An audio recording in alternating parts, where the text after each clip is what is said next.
শ্রীভূমি জেলার Patharkandi central public স্কুলত CBSE class 12 পরীক্ষা চলিছিল। তেতিয়া এটা গণ্ডগোল হৈছিল। পুলিচ তাতে যাই গম পালে যে আসামৰ বিভিন্ন ডিষ্ট্ৰিক্টৰ পৰা কিছুমান ষ্টুডেণ্ট তাতে এনৰোল কৰি CBSE ক্লাস 12 এক্সাম দিবলৈ আহিছে। তেওঁলোকে হাল্লা কৰিছিল যে তেওঁলোকক আনিছিল যে এই পৰীক্ষাত 60% ওপৰত মাৰ্কছ লৈ পাছ কৰিব পাৰে, কিন্তু তেওঁলোকে এই ফেচিলিটিটো নাপায়। সেইকাৰণে তাতে হাল্লা হৈছিল।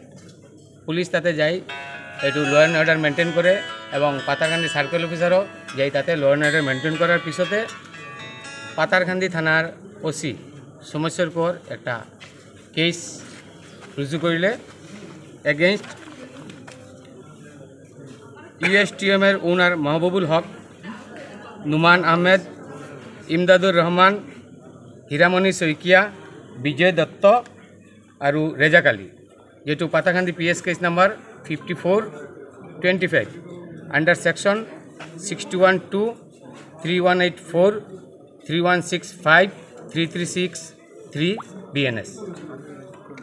এই কেসটি রুজু হওয়ার পিছতে পুলিশ মাহবুবুল হক আর বাকি যে 5 জন মানুহক এরেস্ট কৰি আজি কোৰ্টত প্ৰডিউস কৰিলে। এই প্ৰডিউস কৰাৰ পিছতে পুলিশে 7 দিনেৰ ৰিমান্ড বিচাৰিছিলে এবং আসামিবিলাকৰ পক্ষে বেল পিটিশন প্ৰেয়াৰ কৰিছিল। অনাৰেবল SDGM কোৰ্টত আজি বেল পিটিশনটো ৰিজেক্ট কৰিলে আৰু যেটো ৰিমান্ড বিচাৰিছে পুলিশ 7 দিনেৰ, কোৰ্টে কৈছে যে এটো ৰিমান্ড নালাগে, যদি পুলিশে ইন্টাৰগেট কৰিব লাগে তাহলে জেলত যাই ইন্টাৰগেট কৰিব পাৰে। বিপক্ষে অধিবক্তা কেইজনে আজি আসলে 12-14-15 জন আছিল। আপনি কি বিচার ইমান এটা হাই প্রোফাইল কেস হয়েছে নাকি? এটা হাই প্রোফাইল কেস। কি সেকশন জানে? কি সেকশন ইন্ট্রোডিউস করা হয়েছে তাতে? 61(2), 3184, 3165, 3363 BNS।